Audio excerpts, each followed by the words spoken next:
I've been a neuroscientist at UC San Diego for 25 years, specializing in behavioral neuroscience. I'm an electrophysiologist, meaning that I record brain activity from awake behaving animals to try and understand what different brain regions are responsible for. I also am studying whether or not rats actually show empathy and compassion towards each other. So that's kind of the new area of research that I've been involved with lately. I'm also a meditator, and I've been a meditator for about 10 years now. I've had many, many experiences that have resulted in my removing myself from, say, the materialist stronghold that occurs in academia. My PhD is actually in philosophy, analytic philosophy, philosophy of mind. I got that from the University of Arizona. And my specialization there, my dissertation was on consciousness and whether there's a scientific explanation for consciousness. So that's kind of me in a nutshell, and we can dive deeper. Great. I mean, you're the sort of person I love to talk to because you've got kind of the background knowledge in neuroscience and in the brain in a field where the vast majority of practitioners are convinced that all we are is in the brain and that's it, you know. So it's nice. Absolutely. It's Yeah, nice to see. yeah, I've been surrounded by those people my entire career. Mm, indeed, and it's still very. Although it seems to be changing somewhat. Generally, the idea of consciousness being fundamental, I suppose, has more taken a forward step in general You know, philosophy. it's hard to know how much of a stronghold that is right now because you and I are now in these circles where we're talking to people who are trying to change the paradigm, right? But when you're inside the system, I'm not sure still how many people are actually changing their minds about this. I feel like they're the kind of standard, at least neuroscientists. I'm not going to talk about the other sciences because I don't really know, but in my own experience, the neuroscientists that I know, like if you go to the Society for Neuroscience convention, there's 30,000 neuroscientists there. I'm not convinced that there's a large percentage that would consider consciousness as being fundamental. So I think it's I think it's happening on the fringes, but I'm not sure how much it's happening, in the trenches. Now, the students that I talk to, they're much more open-minded, and they seem to be opening up to other possibilities and don't seem to be taking as much of that materialist paradigm as absolute truth. So that's a Mm, good sign. indeed. So, what made you different, I suppose, to come around to this belief system? Yeah, I wasn't different. I was one of them. I call myself a recovering materialist because I was within that system for a really long time and kind of I wrote an essay for the Essentia Foundation called Materialism in Academia as a Fundamentalist Belief System. And it was almost like to be part of the crowd, to be kind of in and thought of as intelligent enough to get a PhD in analytic philosophy and not look like you're weak-minded. You had to kind of buy into the materialist paradigm. And I think it's so pernicious that it actually you do take that on. I did personally. I thought, oh, okay, well, in order for me to be kind of strong-minded and intellectual enough, I'm going to have to let go of any consideration that there might be something else going on, and I'm going to buy into this materialist paradigm. And that was actually extremely difficult. And when I look around, it causes anxiety, like just like what happened with you, right? Depression, anxiety. My fellow grad students, I mean, most of them were on antidepressants. This is not a happy system. This is anyway. It's So, very but nihilistic. Yeah.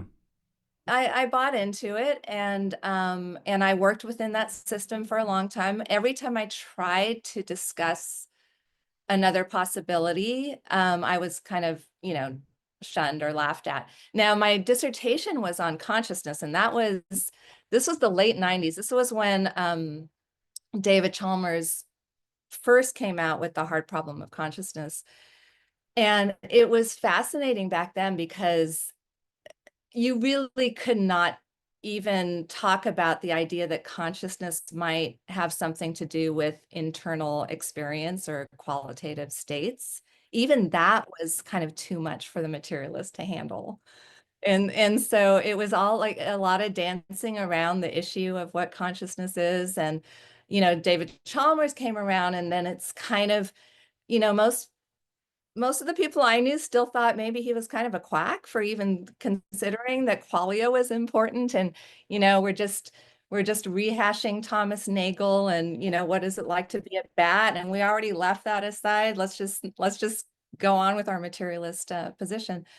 Um, but, so I couldn't really even talk about the other options that are available for what consciousness is. And so even my dissertation was kind of within the paradigm that was going on. But mostly what I did was kind of tear down other people's positions that just they didn't take into account what I felt was the most important thing about consciousness, which is internal experience and awareness and qualitative feel. So yeah, so I was one of them. What happened was I ended up being kind of disillusioned with philosophy, maybe in part because of all of that.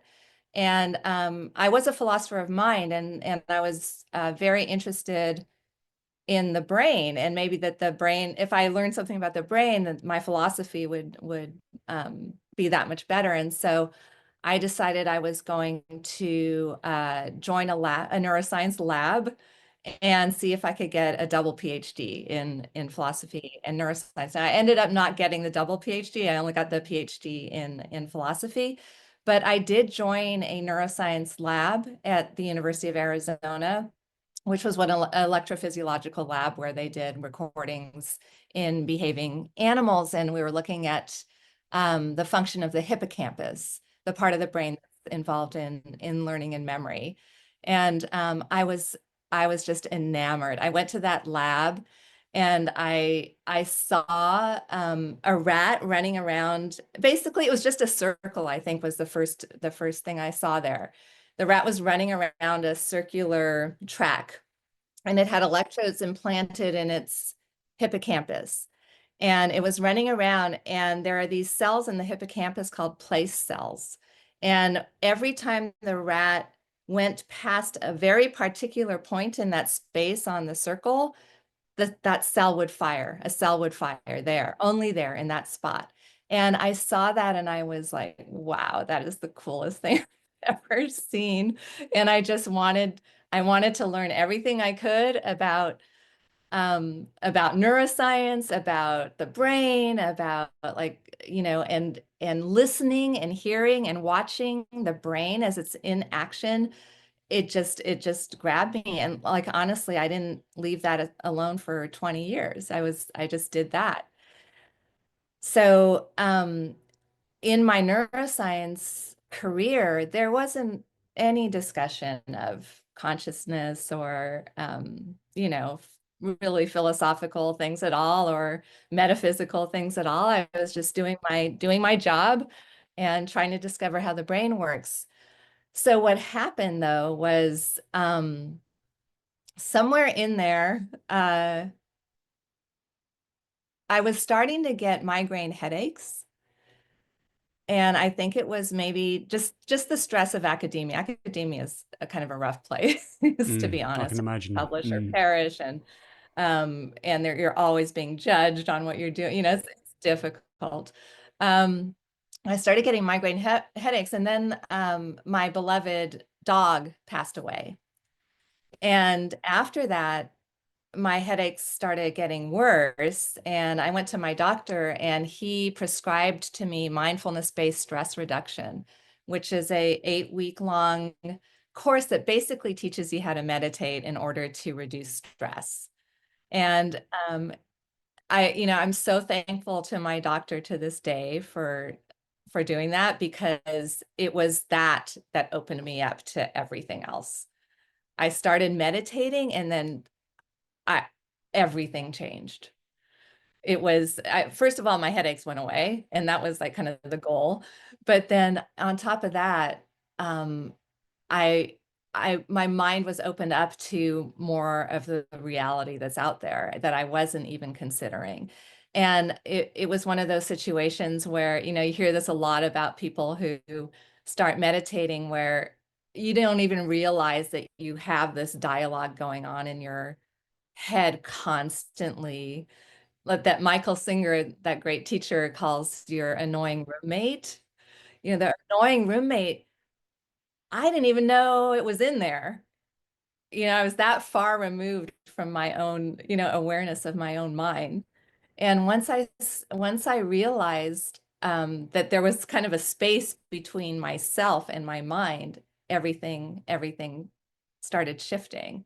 And something happened where I just all of a sudden I was obsessed with learning about whether we continue after we die.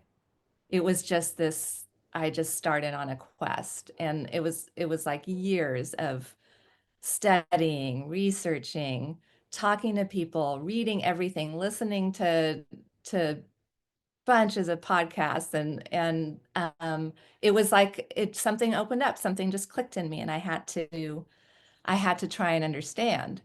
And um and so as a scientist, we have hypotheses, and we want to test them, and we want to get as close to proof as we possibly can. And that was my quest. I wanted to know for sure.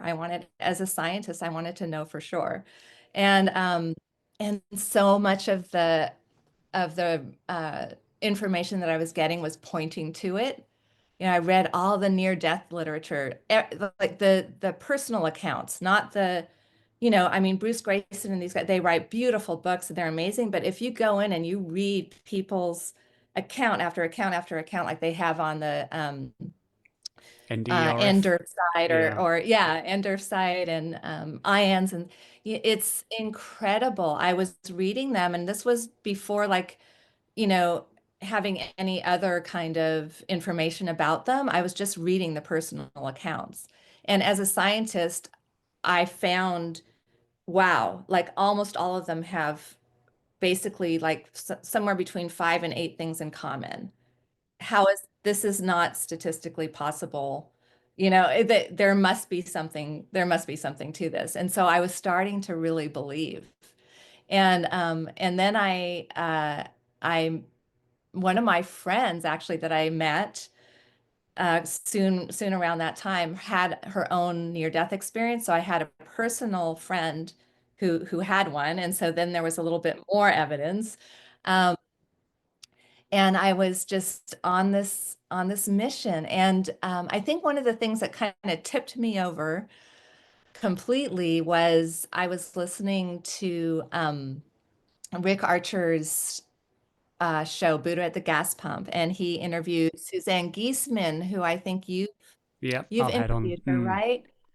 Um, when I heard her talk, that was it. I was like, oh, okay, I found someone like me.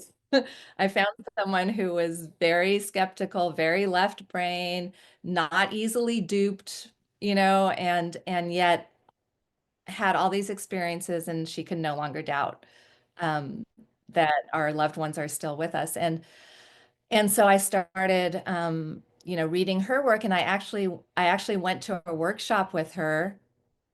And before I went to the workshop, I told myself I'm going to come back with 100% proof, which I know as a scientist I'm not supposed to say.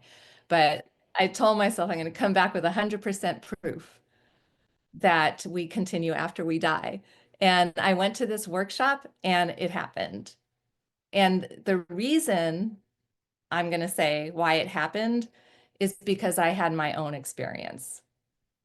So all the rest of it was research, was, convincing myself because I had heard so many other people having experiences, right? And it's hard to deny once you hear hundreds of people. It's hard to deny it, right? And also I was reading all the psychic literature, the experiments that have been done on psychic phenomena, and Uh-huh. how, a Remote lot viewing of and all it's that. yeah, and a lot of it's statistically significant. And I was convinced intellectually about it. But to be honest, that's not enough. I think that's where the problem is. Actually, to jump ahead of myself. I think that's kind of where the problem is, because we're looking for intellectual proof, but that's not ever going to work. The only thing that truly works for an individual to get past doubt is to have their own experiences. And so I did. I was able to pick up some things psychically that I was like, whoa, I had no idea I could do that. And mediumistically too, because we would do these exercises in her workshop where you pair up with somebody. And it was, so I was having my own experiences, and that coupled with everything that I had been researching, finally, kind of tipped Became the me complete over. package. It became a complete package, but honestly, it was still years and years after that I was still continuing to garner experiences to continue, because honestly, it's like overcoming a lifetime worth of, for Training, me, it was really. a lot of brainwashing, I was a Yes, lifetime of that. ideology. Yeah. Yeah. And so to overcome that takes a lot of experience and evidence on the other side. And so for years after that workshop was probably 8 years ago now, and I've been continually gathering more and more and more evidence. And it had the big shift happened after my close dear friend and colleague passed away. And then it started taking off even further. I was having all sorts of experiences after he passed away, and that changed everything As in for me, after my death life. communications and things like that. Yes, yes. So as soon as he passed away, I knew he was around. And it's hard to explain. It's hard to explain, but there's a feeling like, wow, he's still there. Okay. And he's telling me things. And I was having dreams, very vivid, very, very vivid dreams. Um, and he was telling me things in these dreams. And these things that he was telling telling me, I did not know. And so I had to go and corroborate the things that he was telling me in the dreams. And that's how I started on my own mediumship quest. So to find mediums who I could communicate with through them with him, so that I could discover whether what I was hearing from him was true or not. And so that got me to discovering the amazing mediums that are out there who can communicate with our dead loved ones. And it was it was like another door had opened up, to another alternate universe where This was I after could the not. workshop with. Sorry, this was after the This was workshop with after, Suzanne Gay. yeah, yeah. So it was like I went to I was doing all that stuff before my friend passed. I think it was preparation, actually. I think that opened me up enough so that when my friend passed, I was able to get my own information and be open. Like, I'm not a medium. I'm not a good medium, let's put it that way. So I think we all have mediumistic capacities, but some of us are much better at it than others. And in fact, again, I'm jumping ahead, but I ended up leaving the partner I was with for 25 years because my friend who passed was giving me indication that this is something that I should be doing. I finally did that. And then I believe that he led me to this one medium, um, Andrew Anderson in the Chicago area, who ended up being my partner. So I actually have my partner as a medium. And this happened because I had gotten in my Facebook, I had gotten a book recommendation that was called My Search for Christopher on the Other Side. It was by this man named Joe McQuillan who lost his son at 20 years old. And he talked about how he was going to different mediums and trying to this guy's like an average Joe guy who was not into this stuff. And he was going to, those big gallery mediumship Mm, readings mm. like John Edwards and stuff to Yeah, the try and televised entertainment based ones. yeah, Yeah. to try and pick up on his son. And he was getting like little things here and there. But then he talks in the book about a medium that he went to in the Chicago area, because that's where he's from. And he said, I went to this medium, Andrew Anderson, and he took, this is Joe's words, he took me from believing that Christopher was here with me to knowing that Christopher was here with me. And when I read that in his book, I'm like, oh, that guy sounds good. I'm gonna, I want to call him and see if he could be, someone who gets me in contact with my loved one who passed. And then it turned out that he became my partner. So this is a very like all these things seem quite orchestrated in a Synchronous. way. Mm. So synchronous is a good way of putting it. Synchronous. Yeah. And I opened up like so it's night and day. I mean, this is a long answer to your how did I get out of my materialist my materialist mindset, but it's night and day. I mean, that mindset it's like you're trapped inside of a box you can't get out of. And the mindset that I'm in now is the most expansive, place I could be.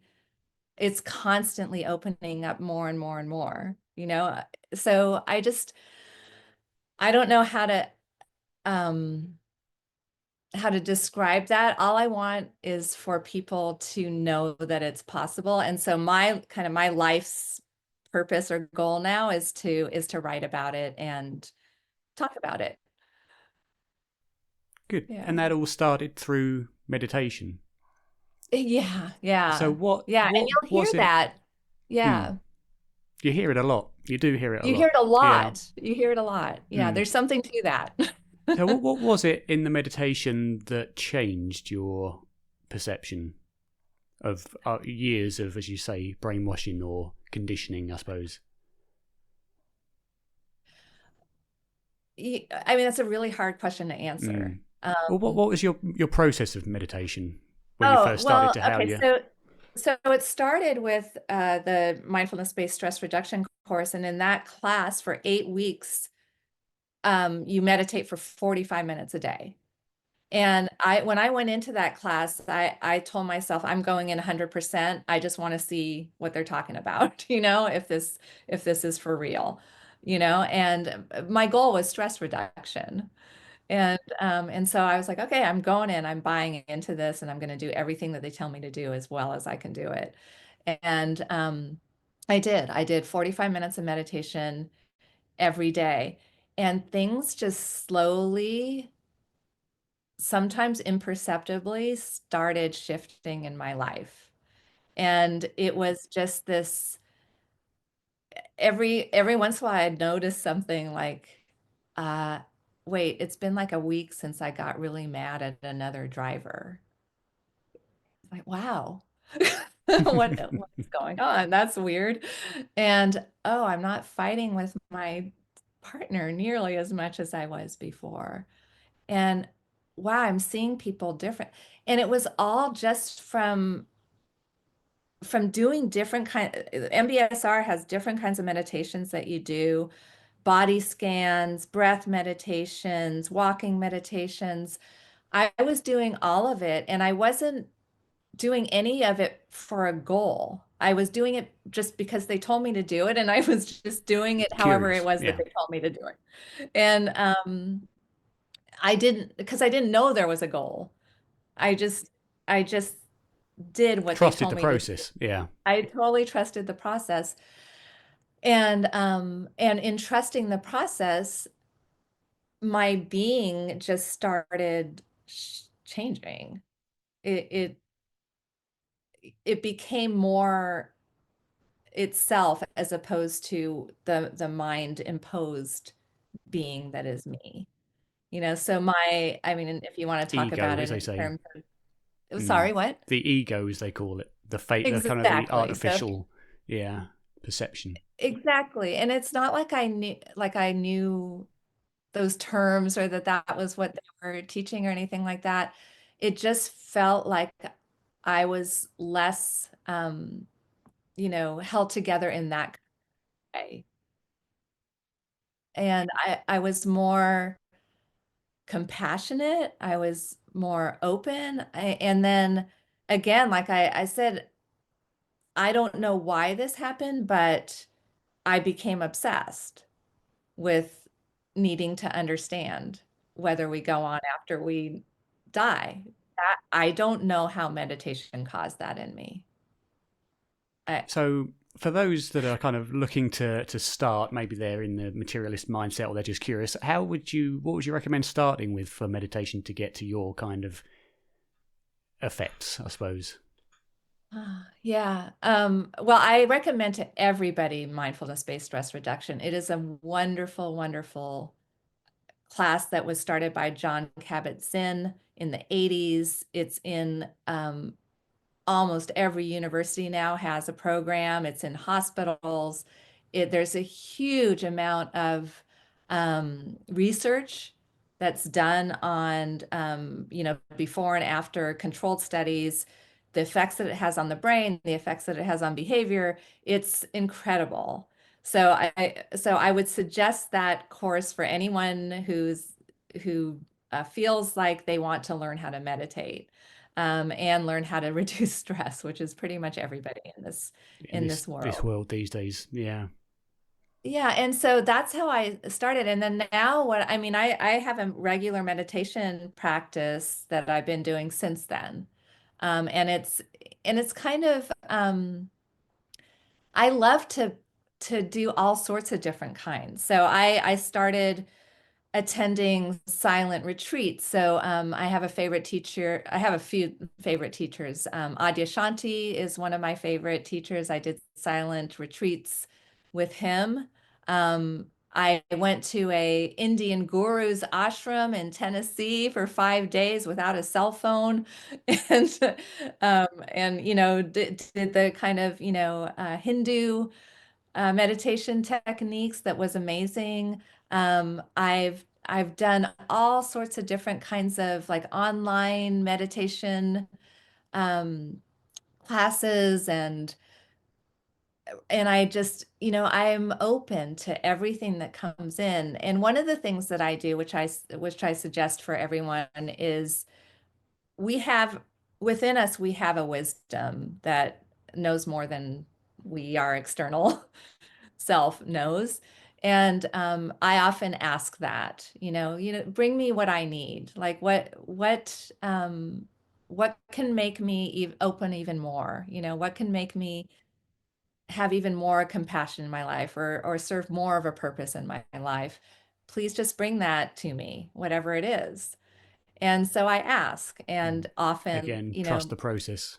I trust the universe, trust that it's got your back and you have a lot of help. So that's one of the things that I've discovered by all of my mediumship readings, living with a medium, um, just seeing this day to day to day, what's going on with people and their loved ones who have passed. Our loved ones who have passed are all there trying to help us too.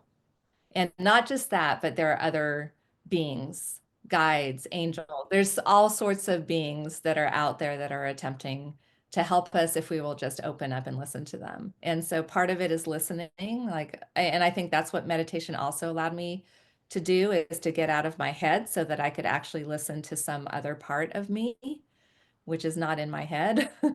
Um, so it's opening up intuition, it's opening up your heart space so that you can actually retrieve the information that is attempting to get to you. And it's always there, and there's so much help, and you're not alone. This is not a solitary pursuit, really. You've got kind of a band of brothers and sisters out there that are with you, that are helping you. And I turn to them. I turn to them for help. Everyone's out there to help you if you want to seek it. And so it's quieting your mind and asking, and then it's amazing what will come. And I guess that's where meditation opens you up to it by, as you say, taking you out of your head and more Yeah. into your real being. So then you started looking for life after death, and you started looking into near-death experiences. Was that the first thing you looked into? That's usually the go-to thing, Yeah. isn't it? Yeah, I think it was. So I'm trying to remember back because it was so long ago. I think it was the near-death experiences that was the first kind of foothold into the whole thing, because I remember like dabbling in it many years ago and thinking, "Oh wow, that's interesting," but then letting it go. I didn't go any further. I was too busy in my career and all of that to really. Um, and then yeah, it was really reading account after account after account that opened me up, and I was like, okay, as a scientist, it's less likely that all of these people are making up their stories, right? Than it is that this is actually a phenomenon that's, should be taken seriously. And so that's what opened me. Yeah, most people who are in the scientific fields and are more skeptical to this sort of thing will commonly say that anecdotal evidence is not valuable, Yeah. regardless of how many there are, etc. And Yeah. others will say that we expect, as you were saying, that so many cases have very, very similar, if not identical elements. Many will say, well, we know that as humans, we all have the same brain. So, of course, and equally, some are different, as you would expect, if this is just kind of some sort of hallucination or chemical Yeah. reaction going on at death. Did you find those sorts of thoughts entering your mind? I suppose as a trained scientist, you would. And what Well, did you of think of those? course. Of course. So I always came in with a skeptical bent, right? So I didn't have to hear them. I knew it was already within me to be highly skeptical. And so of course, yeah. Anecdotes are anecdotes for sure. But they love to say that. So scientists love to say that, right? It's just anecdotes. But honestly, the kind of science, I have two things to say about this. The kind of science that I was doing, neuroscience, it's a bunch of anecdotes, right? So this isn't like, a controlled study where you have a control group and what the other you have the other group, and you have hundreds of subjects, Independent and variables and testing. It's not like that. It's each lab that's doing this kind of work, you go in with your electrodes into a brain region, and you start seeing things happening there, and that's your anecdote. It's like, oh wow, well, I'm seeing these cells in this brain region do this when the animal is learning how to distinguish these two objects, let's say. Um, there might be a couple other labs that have tried to look at that, right? But that doesn't make it not scientific, right? We're looking at things, we're gathering anecdotes is gathering data, right? So, if you have enough anecdotes, you have a phenomenon, right? So I think that's one thing to say. The other thing to say about we all have the same brain, so we're all going to experience these things. No, I mean, it's if it's because of our brains, they wouldn't be experiencing some of the things that they experienced as NDEers. They would not experience an out-of-body experience where they could they're above themselves and see their bodies below them, right? They would not have veridical experiences like my significant other had when he had it. So the medium that I live with, he had an NDE, and he went to the other side. His mom greeted him, um, and he actually his mom took him to the town that his brother-in-law lived in. He saw his brother-in-law mowing the lawn, wearing a Hawaiian shirt, and then when he came back to his body and he asked his brother-in-law about that day, that's what was happening. So that's just an anecdote, right? But there's so many of those. And when again, this is where personal experience really comes in, because I can trust my friend and my loved one when they tell me things like that, right? You may not be able to, right? You may be like, who knows, they may have made it, whatever. So for me, like, those anecdotes hold more weight because they come from people who are trustworthy to me. Um, Again, this is I keep asking, and I hope it doesn't happen by my having to nearly die, but I haven't had an out of body experience.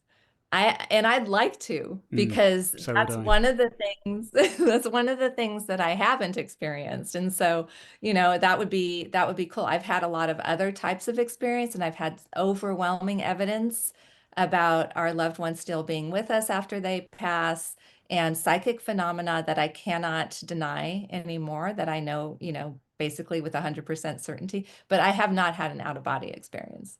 And so I'm kind of asking for that to happen, if it's something that I should experience that would help me and others. But yeah, no, and here's the other thing to ask yourself when your skeptical scientists come on your show and talk to you. The question to ask is, how much have they actually researched? How much of this have they actually attempted to experience themselves? Or are they just telling you their materialist line, which you really shouldn't take that seriously, to be honest. If they haven't done the work to do the research themselves, to try and understand this with rigor, then I don't think that they're trustworthy, um, for you to really pay that much attention to. And then when you see like people like Christoph Koch, so do you know who he is? Yeah, so Integrated information theory, is that him? that's him with Julia Canoni, and he did some work with Francis Crick. He was a long time ago one of the first brain researchers working on consciousness, and he had the 40 hertz oscillation theory about consciousness. A very materialist, very much a brain causes consciousness person for decades. If you go and listen to his interviews now, he has become an idealist, basically. And why did that happen? He had a drug experience. He took, I forget, the DMT or something that DMT, where ketamine, one of he those. yeah, where he had his own experience. And it's like, oh, okay. Now this person is saying, hey, wait a minute, maybe I was wrong about materialism. Right. And so, oh, great. Like, I applaud him for having the experience and actually being brave enough to talk about it. Many people are scientists by name, not by action, in the sense that they won't, if something comes up that really changes their fundamental belief systems, many people won't be able to admit it, I suppose. Yeah, Only a absolutely. select few will. Absolutely. Yeah. Yeah. And so, but the point really being that, these people are holding on to a worldview because they believe it, right? They believe it, right? It's a belief system. And once they have an experience that's strong enough, let's say that's strong enough to pull them out of that system, and they have a bit of an open mind, because you're right, it does take also having an open mind to a certain degree, and bravery and courage. to come out and actually say, hey, wait a minute, maybe we were wrong about this. And so he, but again, like he can go so far. I don't think he would go as far as saying we continue after death in the kind of way that I think we do, but he's getting there, right? And so these people are having their own experiences. And so my question is, whenever somebody comes on whenever you're talking to someone and they're like, hey, well, it's obviously just the brain doing this, the question to them is, how do you actually know that? And what experiments have you done yourself to test the alternate hypothesis? Because you have to test the alternate hypothesis.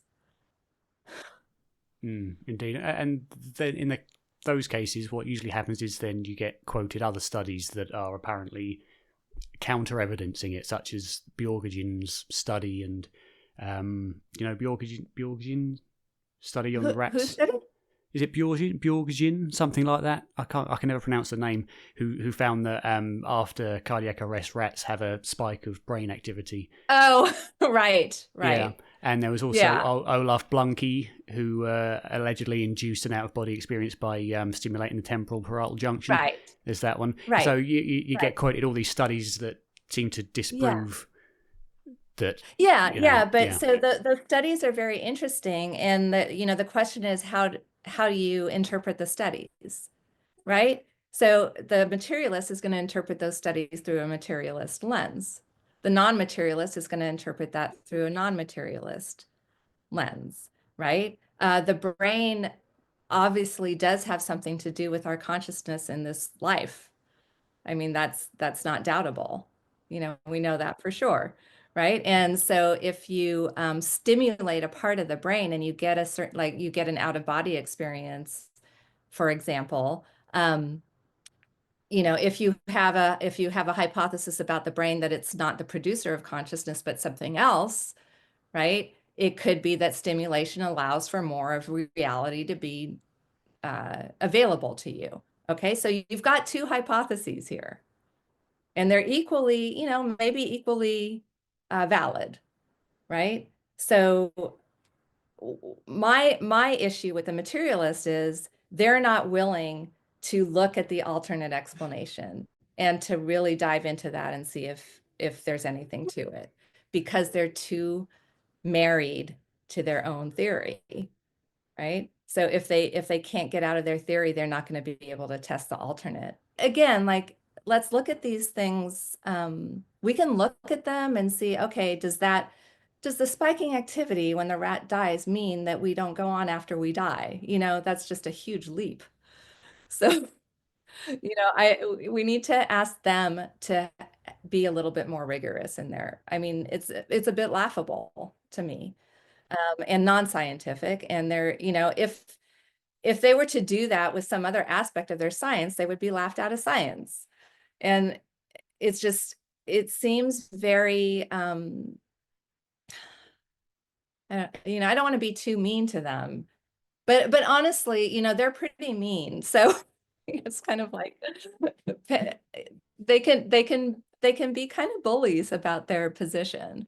And so I don't want that to continue. I mean, and I don't know how to best fight it. Yeah, I can somewhat understand. I mean, I was speaking with Susan Blackmore recently, who wrote a lot of good books on kind of the opposite position, and she was a little disgruntled that someone like Titus Rivers' book, The Self Does Not Die, which I'm sure you know.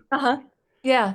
She's somewhat disgruntled that his work, because it's pro afterlife, sells a lot more than hers, which are more kind of not anti-afterlife, but more.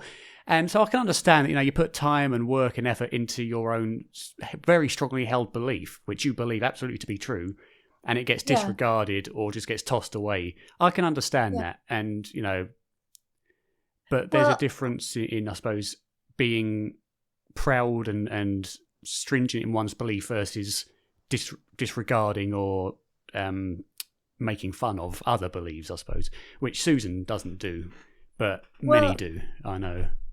I actually wrote an essay recently that was basically on why Sue Blackmore is wrong about paranormal phenomena. And so a couple of things. She has kind of single-handedly um, taken, I think, the field back by proclaiming what Oh, she does about sorry, psychic back as in back progress backwards. wise. Oh, I see what you mean. Yes. Yeah, not bring back Yeah. as in bring it back to the forefront. I see. Sorry. No, Yeah. no, Mm. going backwards progress wise. And she has had a lot of influence. So I don't know about book selling, but as far as like influencing other scientists as to whether or not psychic phenomena exist, she's single-handedly had a big effect on that, because she has publicly gone around saying that she did psychical research and found that it is not real. And so I wrote an essay about that because I thought she's basing her conclusion on kind of minimal data that she did in the 80s, and it wasn't well done. And I don't think it's fair for her to have such Conclude so strong strongly. Mm. conclusions about that. And so, honestly, I would say to her, I'm glad that the other people's books are selling better, because maybe as long as they're done well, again, Yeah. like Fair enough. Yeah. Yeah. it's not just any book that should sell and convince of it's difficult, because there are a lot of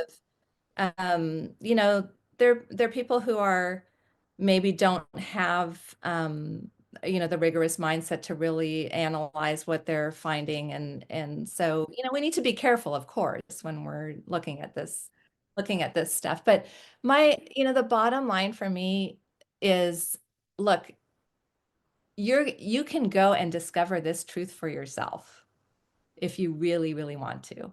And the way you do that is to go and have your own experiences. And once you have enough of them to satisfy you, then you're done. You're just, okay, now this is part of the worldview that you have. Now what do you do? Right? So that's where I'm at. Like, I've gotten to the point where I don't need any more evidence.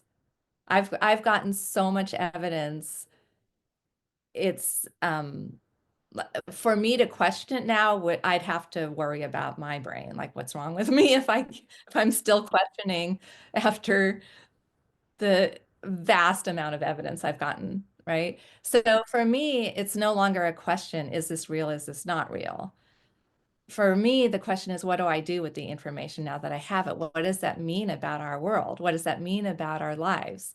What is that?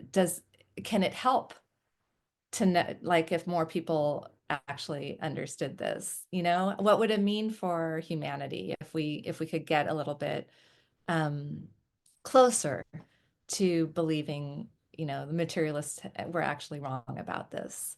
And and for me, what I believe, and that's why I'm now like writing and speaking about it, is that it's necessary. It's really important. Our worldview um, hasn't helped us very much. No, The and materialist we're worldview certainly hasn't. seeing a very interesting time period at the moment in humans' history. Yeah, Never seen it quite yeah, so chaotic. yeah. And so, the idea that there's some other way to go about in the world is hopeful, and it brings me optimism. And I think there is a lot that is happening with respect to this. I mean, you're seeing. I'm almost done with this book, How to Think Impossibly. Have you read Hmm. it? Jeffrey Kripal. I know of it. I haven't read it. No. So, you're right. People are really starting to come around to seeing that there's more to reality than the materialists think. And there's all sorts of groups now. There's the Scientific and Medical Network and the Galileo Commission, and Marjorie Willicott's group, post-materialist scientists, something like that. So there's a lot of wonderful academics and scientists now who are really trying to push our paradigm, and the Essentia Foundation too. So the Essentia Foundation is Bernardo Kastrup's group, oh, and you've interviewed him, right? Yeah, I know Bernardo. Yeah, I've spoken with him a few times. Mm, Yeah, and Bernardo's interesting too because he's doing so much to expand our understanding of the world and to get us out of the materialist view. And he even believes in psychic phenomena now, because he's had his own experience. Again, it's these people have their own experience, and then, oh, okay, yeah, it's real. indeed. And Mm. so, And he yeah, comes at it kind so of from a very logical computer science background, so he can see kind of the binary workings of the brain and can draw those analogies and really understand them. Mm. yeah, and so he's got the Essentia Foundation is doing a wonderful work in expanding our paradigm too. So you're right when you said at the beginning that it seems to be changing. It seems to be growing. I do believe that. I'm again not sure about mainstream academia still, but I know that it's starting to expand, and that the young people are really open. They're really open-minded, which is so wonderful to see. So I suppose the question becomes: you mentioned the best ways to experience. So the question is, how Mhm. does one come to experience? I mean, for example, I've been asking for help for a long time for various things, Mhm. from the higher self or whatever you want to call it. And Okay. for me, things have just been going wrong, getting worse and worse. My anxiety and depression have been going up. Relationships, not in my Mhm. personal life, but around me, are falling apart. Money's an issue, a very big issue now, Yeah. and only getting worse. And Yeah. things are getting tough, very tough, and they just seem to be getting tougher despite asking for help. So it Yeah. begins to play doubts in your mind as to whether there is anything there to be found. So, Uh, how does one, I suppose, who's in that situation, how does yeah. one, and has tried to ask for help and to find these experiences but has yet failed, how would one go about it?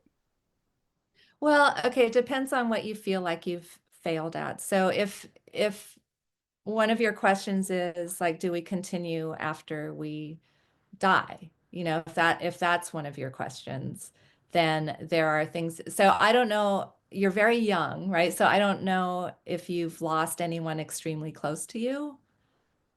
Only my dogs. Only your what? My dogs. Oh, yeah.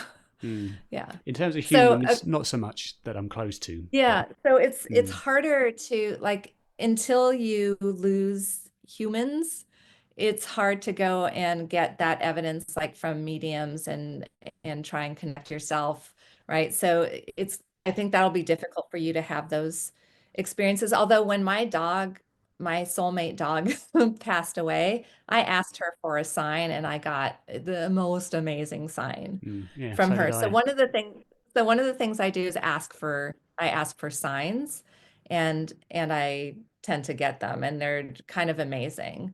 So that's happened. Now, as far as like basically your life kind of not being where you want Yeah, it I mean, to be. I'll expand a bit. The reason I was bringing that up is because a friend of mine's very big on the law of attraction or Mm, the mhm. manifestation, and that's one of Yeah. the things that she says a lot is you got to really believe that things are going to go well, and I did. I was living Yeah. life as if I'd already received these things, and I had absolutely no doubt whatsoever that things were going to go really, really well, Mm, and they just get worse, and you start to question, yeah. why. I think life has its Doubt. own agenda that's maybe beyond what you're asking for at the moment. So life is not an easy journey, and life isn't just asking and getting what you want. That's not what I mean is that there's help, right? So when you're feeling like you're alone in this situation, you're not. There are people, there are beings, there's your ancestors, there's people, your guides who want to be helping you and who are helping you. Now, you've got your own soul's journey, and part of that is having these periods of difficulty, right? We all go through periods of difficulty. Some of the most amazing growth comes out of going through these massive difficulties. Look what you've done. So because you were depressed and anxious, you've created this thing, right? That is helping a lot of other people actually. Your It is. Your program is helping a lot of other people. And that happened because you're struggling, right? And so our struggles cause us to grow, to change, to want to do things to help ourselves. And in doing that, we're also helping others. I would suggest too with you to, do you have a meditation practice? No, at the moment. So I mean, I would say, sorry, I was just going to say 'cause at yeah. the moment, I'm learning Japanese, and I'm learning it with a Japanese guy who lives down the road, and he's a Zazen practitioner. Oh, So he's started kind of showing me a bit of Zazen and how to do that. I struggle. wonderful. I struggle because my mind, like as I'm sure probably you are, your mind just doesn't shut up. I've got one of those, Sure. like you, the scientific minds that's just very active, and I'm also a writer, a creative writer, which I'm working on a Right. book at the moment, which is probably why nothing's Right. gone right because they're saying write your damn book. But I make stories, and I just keep Exactly. thinking, and my mind doesn't stop, and it's very, very Yes. difficult to find a time and b motivation to do these things, which is frustrating because it's very against what I want to be doing. You know. Yeah. Yeah. Yeah. So I teach meditation, and the thing about meditation is it's really just a matter of sitting and trying. And every time you sit, no matter what, like if your brain can take you off your attention, like let's say you're doing a breath meditation and you're just trying to maybe even count your breaths or just feel the breath coming in and out of your nose or your belly moving up and down. And you're just trying to focus on that. And the thoughts just, they come, right? Every time you notice, oh my God, I'm thinking about that again. Come back to your breath. That's it. That is the training. You're training. It's hard. This is not something that anyone does easily. It's like learning an instrument. It takes a lot of effort, right? But not effort. You don't want to be like, right? But it Well, it's a takes different time. type of effort. Yeah. It takes like you have sit there. It doesn't matter. Carve out 10 minutes a day to just sit there. It can do whatever it wants. Like your mind can go the whole 10 minutes thinking about something else. Still, you tried. Just do that every day. And every once in a while, you'll see you might get some calmness in there, maybe a few seconds. And that's it. Like just keep on, keeping on. It's a hard thing, but eventually once in a while things will slow down and you'll get a sense of calm and it'll grow on itself. Now, I'm not surprised that you ran into a Zazen master all of a sudden, right? So somehow that man came into your life, Mm. Well, right? it's I actually, to be would, fair, it's actually his wife. I should be fair to. okay, It's or not him. her. But well, I think they both did it. But yeah, So, okay, here's the gift. Like, here, Darren, here's a master. It's something that you're wanting to learn that just kind of like fell in your lap. So, I would take that as the opportunity it is, and realize that everyone thinks like you do about meditation. yeah. I can imagine, especially for those with ADHD, it must be very, very tough Oh my God. Yeah, because my it's mind's it's active enough as it is, and I don't have that. So me God too. And forbid. honestly, like it's Mm. still my mind is still active and not it doesn't like to calm down. And so I have to kind of make myself do it still. Yeah. So after all this time, what's your current position on what happens when we die? Hmm. Yeah, so from everything that I've learned so far, it's basically like just entering another room, but it's a much better room. So you're yourself, right? You don't like fall into some void where you're nothingness. You're not going into some like purgatory or hellish realm or something like that.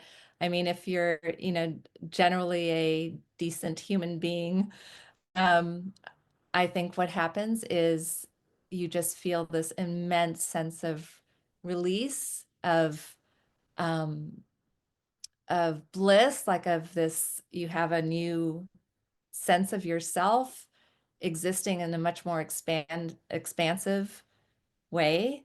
Now it's hard for me to know because a lot of what we get about what happens after we die is from the near-death experience literature. And that seems like a lot of those experiences are very wonderful. Like when people are outside of their body, I mean, it's almost universal that it feels really good. Like, so you're going to feel good. Like you're not going to have the weight of the pains of the body and stuff like that. But there's all sorts of different experiences about what does it look like? What does it feel like? Who's there? Who's there? You know, I don't, those are mysteries. Like I'm not sure. All I know is that, it seems that the personality, at least aspects of it, do go on because, again, from living with a medium and having my own experiences through mediums and through feeling my friend who's passed, his personality is still there. It's just the hard parts of his personality are gone, So he's just like this. Um, he was so helpful and so funny in life, and he's still that way, right? And so when the mediums, and I've gone to many at this point, like, I don't know, 6, 7 or something like that. In fact, I went to your medium the other day, Carol, the one that you Oh, had Carol. Yeah. on the show. I actually Is had is a reading she with her. is she okay? Because I haven't heard from She her in a was long, long time. amazing. She was amazing. Yeah, she seems to be doing well, and she did an amazing reading for me. And they all say the same thing about my friend who passed and what his personality is like. Okay, now if they, so I think we still have aspects of ourselves that are like ourselves, but kind of in a your Purer best way. self, Yeah. maybe in a way. Uh, but again, I don't know. I haven't experienced it. So Yeah. It's all these are speculation. Yeah. these are speculation, but it's speculation with a lot of evidence. Yeah. So, the mediums that I've seen and my significant other, they pick up on personality. So mediums often feel the loved one in their body in a way. Like they can tell what kind of person, they even kind of take on the mannerisms and the feelings and the personalities of the person who's passed. So that means that's still there. That energy is still there and available to come to us. So, I personally lost my fear of death because of all this, but I've also gained a real appreciation of life too. Like both things are true for me now. Yeah. It's having the context. I suppose a lot of people have wondered, if everybody was to know that life continues much better after death, would everybody commit suicide? Yeah. And I think that comes as an easy question kind of to think about immediately, but because of course you would. But then you start to think, well, what is the context around that? Because if you were to learn that, you also learn why life is valuable Yeah, and why it's important. absolutely. So on the face of it, Absolutely. yes, anybody would want a better thing, but you also Yeah. learn why we're here to begin with. Yeah. And so, Yeah. yeah, it's an And that's interesting why you see like query. almost there are very few NDEers who commit suicide. Hmm. Although They many that like if become suicidal and very No, homesick. I mean if you read about them, I mean oftentimes it takes a while for them to integrate back into society. They can have a hard time integrating back in, but they almost always say they want to live. Life is beautiful and they made a choice to come back. Even though they knew it was going to be difficult to come back into their body. You hear that a lot where they're like have to kind of squeeze themselves back into That's right. Yeah. this little form that's so constrained, and but it's for a reason, and this life is precious. It's for a reason, even in its horrible pains and difficulties. There's so much here, and those horrible pains and difficulties make you they increase your compassion for others so much. So, you, because of what you've gone through, you have an understanding of what it's like for others to feel depressed, to have anxieties, and all this work that you're doing to attempt to help yourself, you can share with others down the road. Um, yeah, and just, if you're not out of it completely, nobody's ever out of it completely I don't think that happens. I think it's always kind of a little bit hard life. No, but it's beautiful too. Yeah, it's a case of perception, I suppose, isn't it? When you're in a depressive state, it's difficult to see the good because it's all shrouded.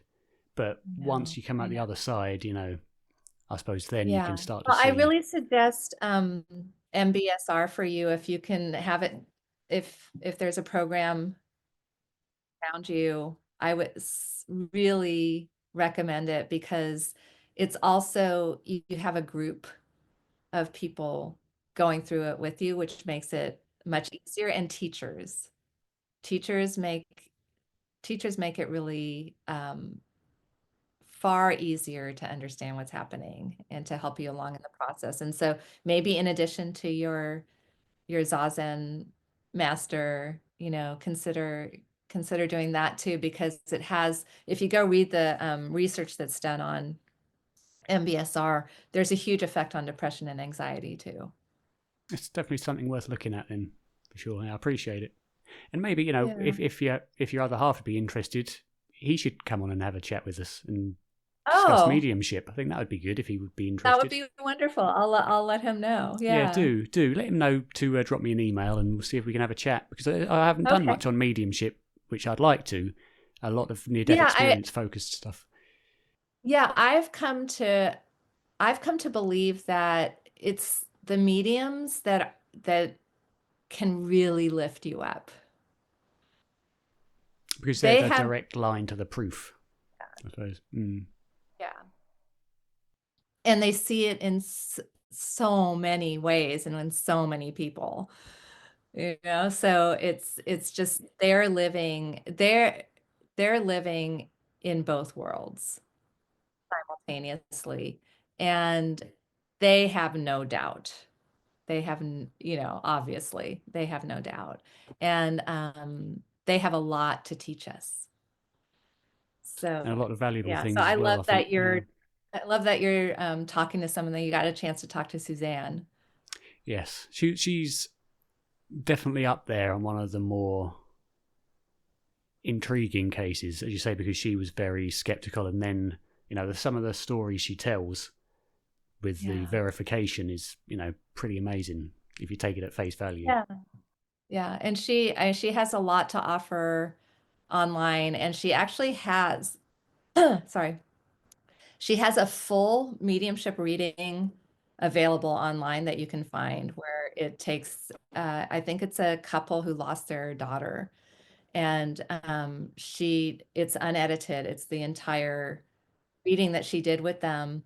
And then it interviews the couple afterwards. And it's just kind of gold. I mean, these things are, you know, you would have to think in order to dismiss it, you'd have to think that they're all like trying to fool you, Yeah. you All know? staged. Yeah. And that's Yeah. not happening. I'm telling you, that's not happening. And unfortunately, there are a good number of them that are, unfortunately, which seems to paint the whole thing in a negative light.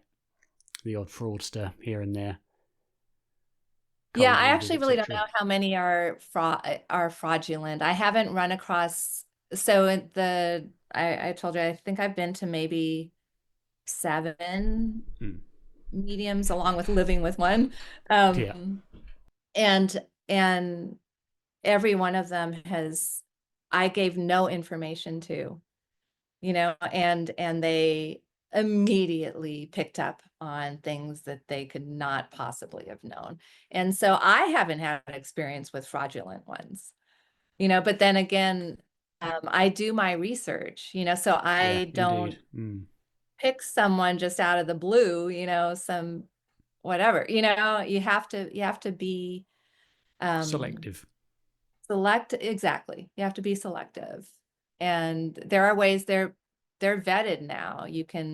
There are sites showing, who are the top psychics and top mediums, and you can go look at their reviews.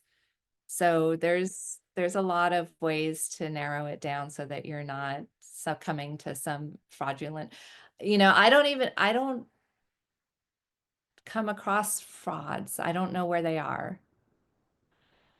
I Interesting. don't even Yeah. think like the big gallery, like I worry about the TV shows because those have to be staged in a sense, And heavily right? So edited. Mm.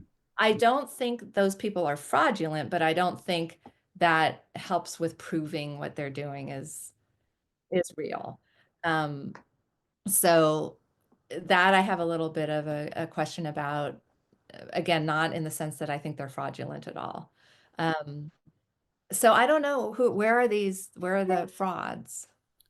Well, Maybe they're just yeah, like, I've been to a couple, I must admit, who are very clearly oh, cold reading, and I've seen, were transcripts they of some. psychics? They were psychics. They were psychics, yeah, Yeah. I think, and Okay. they were psychics slash mediums where they'd give, you lost a great grandparent or a grandparent, yes, they had knobbly knuckles and liked to bake, yes, obviously, and Okay. obviously Yeah, they were yeah, trying to really yeah. push, or yeah, I see. I see. Yeah. yeah, So I guess it's the difference between Suzanne's the one who her first, I think, coined the term evidential medium, where their goal is to get the pieces of evidence that are so like obscure or like only possibly you could know. That's their goal, right? So it's looking to evidential mediums. That's the important thing to look for, because they know, that especially the ones who are trying to make a living off of this, right? They have to have a really good reputation in order to continue to um, have their practice. Yeah. what But one yeah, you're thing. right. There's psychics that are like, if I have like some small psychic abilities, if I went out there to try and be a psychic, I wouldn't be that good. You know, I might pick up on a couple things here and there, but I wouldn't, Be able to make a I wouldn't. career out of it. Yeah. Yeah, no, exactly. One thing I always bring up about mediumship, especially in psychic abilities, that I hear non-stop in rebuttal, is why didn't any of them win the Randy challenge, Uh, wait, sorry, when the what? the James Randy challenge? Oh, You know the James Randy challenge? yeah, I do. Yeah, yeah. I What do do. you think about that? From what I've heard, I really don't know. I did talk to Andrew, my significant other, about that, and he said those are all, it's just a setup. They're not going to ever, um, he would never do it, is what he told me, because he knows already it's a setup that they would not be able to take whatever evidence they're bringing, and so he wouldn't even try. Um, it's when someone is coming from that perspective, they can find a hole in anything that you offer. The only way that a person like a James Randi is gonna change is if he went himself to an evidential medium and they gave him something that they couldn't possibly have known. Yeah, Like he indeed. would have to Yeah, have enough of those experiences himself for him to be able to get out of his skepticism, because his skepticism, and I'm not even sure it would happen in that case, because his skepticism is so strong, right? yeah. Well, So unfortunately, we won't yeah. know because he did pass away now quite Oh, that's right. recently. But So there's the challenge. yeah, There's the challenge. Yeah. And so whoever is, I think the challenge is actually they stopped it now, oh, okay. but I can't remember. But it'd be Yeah. interesting maybe if Yeah. you're partner would come on, he'd be one to ask about that. He obviously sounds like he knows a lot about it. Yeah, yeah. Um, yeah, that would be cool. And again, like these people who there's a lot of statistically significant evidence about the reality of these things. And so again, I don't know. I struggle with that being the way for people to really believe because it hasn't worked yet. You know, there's so much evidence out there. It's been out there for decades. But it doesn't seem to be changing people's minds. No, So, I so suppose, why do more? yeah. Yeah. So that's another good question. Is if with all the evidence that there is for mediumship, near-death Yeah. experiences, etc., why is it Yeah. still not being picked up by the majority of people? Yeah. Whenever you say mediumship to somebody, immediately they think bullshit, or whatever. Yeah. Yeah. Why? Yeah. Why do you think that is, It's despite the because they're evidence? like I was. They're like I was. I was that person. I was a materialist who thought mediumship was woo-woo crazy stuff. You know, I didn't believe any of this stuff. And so I know what it's like to be in that mindset. It, it's it it's a mindset where you just have this belief it can't be true. So that's belief number one. It can't be true, right? And two, you're not thinking about it. It's not on your radar. It's not something you care about at all. So you're not thinking about it and you just don't believe it's true. And so that's why. So you come to a person like that and you say, "Hey, you want to go to a medium?" And they'll be like, "No, that stuff's crazy. It's not real."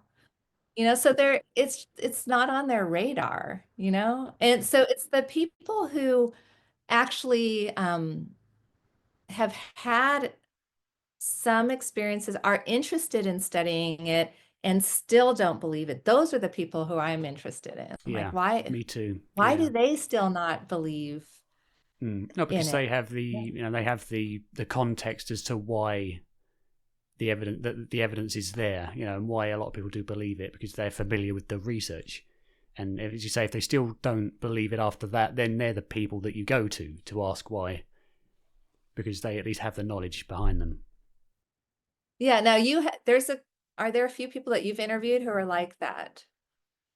Um, I That there's man that Susan Bernardo, Blackmore. yeah, Yeah. besides Susan Blackmore, there was that man that I forget his name that was debating Bernardo Gerald Costu. Verley. Yeah. Gerald Verley. He's the Pam Reynolds case is his main one. Yeah, That so he yeah. he's like deep in And he's and very good. Yeah, he knows what he's talking about. still very skeptical. So he's an interesting case to me. He is. Yeah, it was him. There was also Chris French that I spoke with. Okay. Who's I don't know if you know Chris French. He's a No. mainly psi and parapsychological skepticism. I can't remember what his book was called. Why We Believe Rubbish or something like that. I can't Why we remember. believe rubbish. Yeah. Something like that. But Yeah. or Why We Believe in Crazy Things or something like that.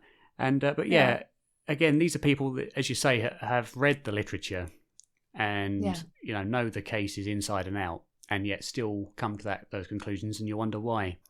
And it's often Yeah. said in it that we should disregard these fringe beliefs because they're not the consensus. But to me, Mm. I think they are the consensus in those that actually study the Yeah. phenomenon, because the vast Absolutely. majority that study it do subscribe to the idea of survival. And Absolutely. say, Yeah. as you say, Absolutely. most, if you want to set the consensus of the whole field of, say, neuroscience or psychology, there's so many different disciplines within those. Of course, Yeah. 90% of them have never even thought about it, as you say. So, of Right. course, the consensus would be negative, I Right. suppose. Right. But for those that Right. So actually matter, so the people to look at are the ones who are actually open-mindedly looking at the mm, data.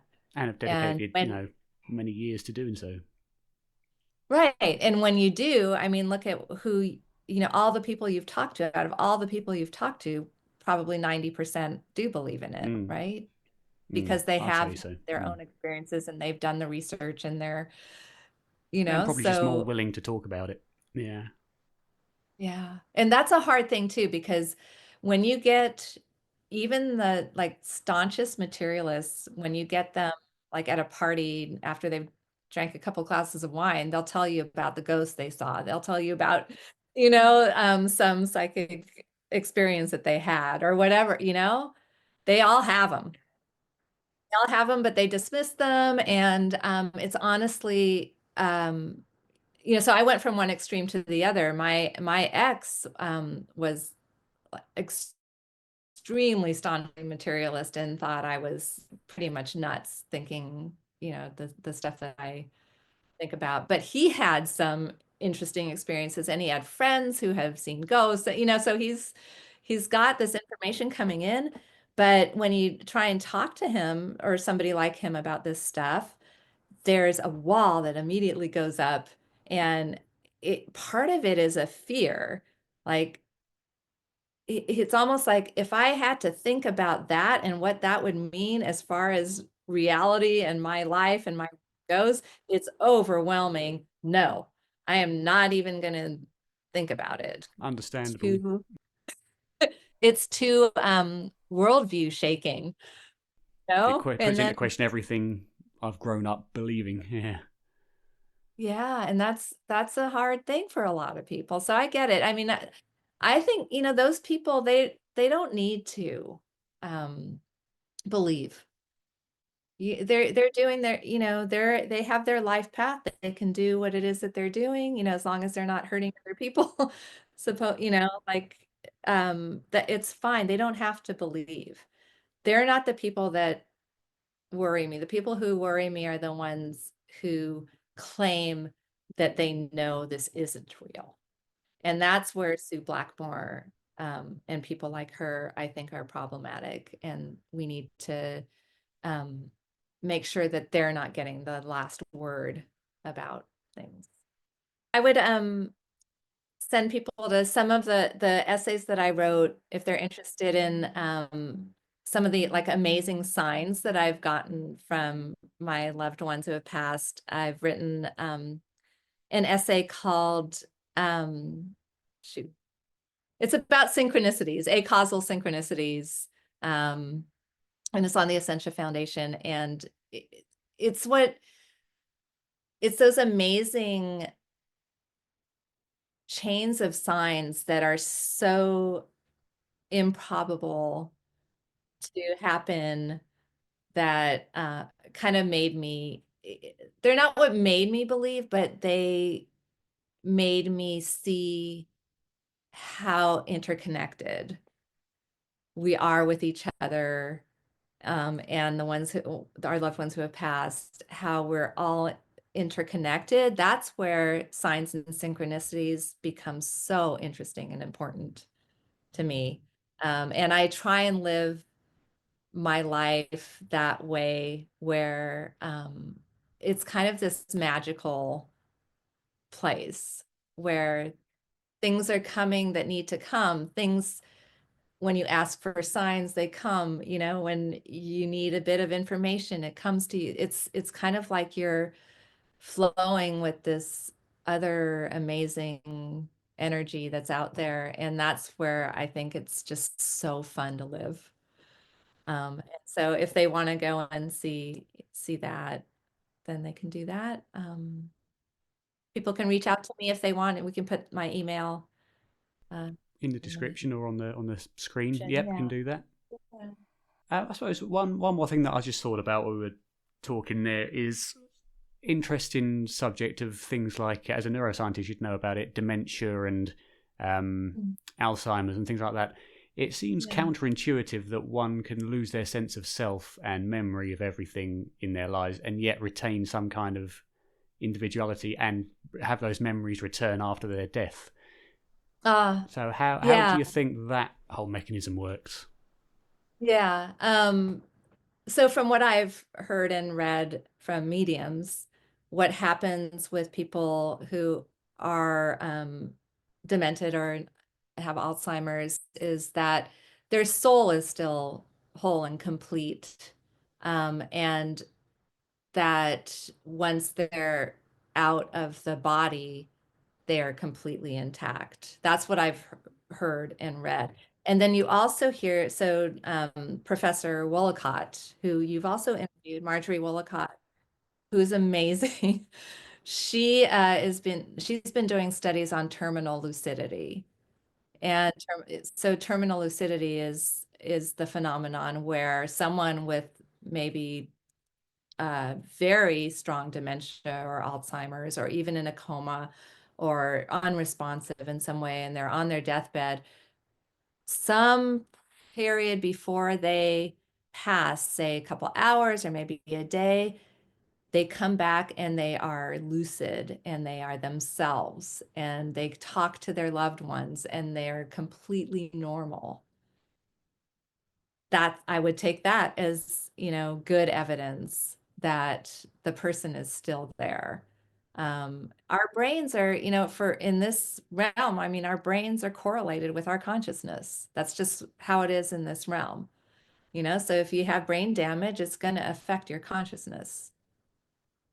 So that's what's happening. They have brain damage and it's affecting their consciousness, but it's not affecting their soul or whatever it is that you want to call it that goes on. So it's more kind of affecting access to memories rather than memories themselves. Absolutely. Yeah. Okay. Yeah, and so what that is, like, I've been thinking about this too because I don't really understand. We have this extremely complex brain, right? And then we die and we don't have this body anymore. So what do we have? Because it seems like we have something. So when you talk to near-death experiencers, they are like walking in a field. They're talking to somebody. They're here. They can hear, they can see, they can touch, they can feel. What's going on? Like, what is that? What body is that? There's another energetic body. There's another energetic brain. Is that what's happening? So I don't really know. No, it's difficult, but a lot of out-of-body experiences that do it willfully, astral projection, they call it, don't they? Yeah. You can, apparently the worlds and the way you experience the worlds are very malleable to your imagination and to your thoughts. So you can, it may be that, as we are in that death process, we are so used to having a body that we can't really function at the time without one. So our minds kind of envision ourselves in a body, and then that kind of manifests in some way. I don't know. It's very interesting to think about, for sure. Yeah, I mean, a lot of the traditions, like Hindu traditions and other spiritual traditions, talk about different bodies, like that there's an etheric body, there's an astral body that goes on after we die. Maybe it's something like that. It's all that's really interesting to me. That's why I kind of want to have the not the near-death experience, the out-of-body experience, so I can feel what that's like to not have my normal body and have some other one.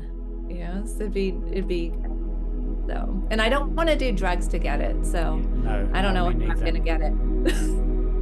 Well, just keep meditating and see, keep asking and see what happens. Keep asking, exactly. Yeah. Sometimes you don't get everything you ask for, unfortunately.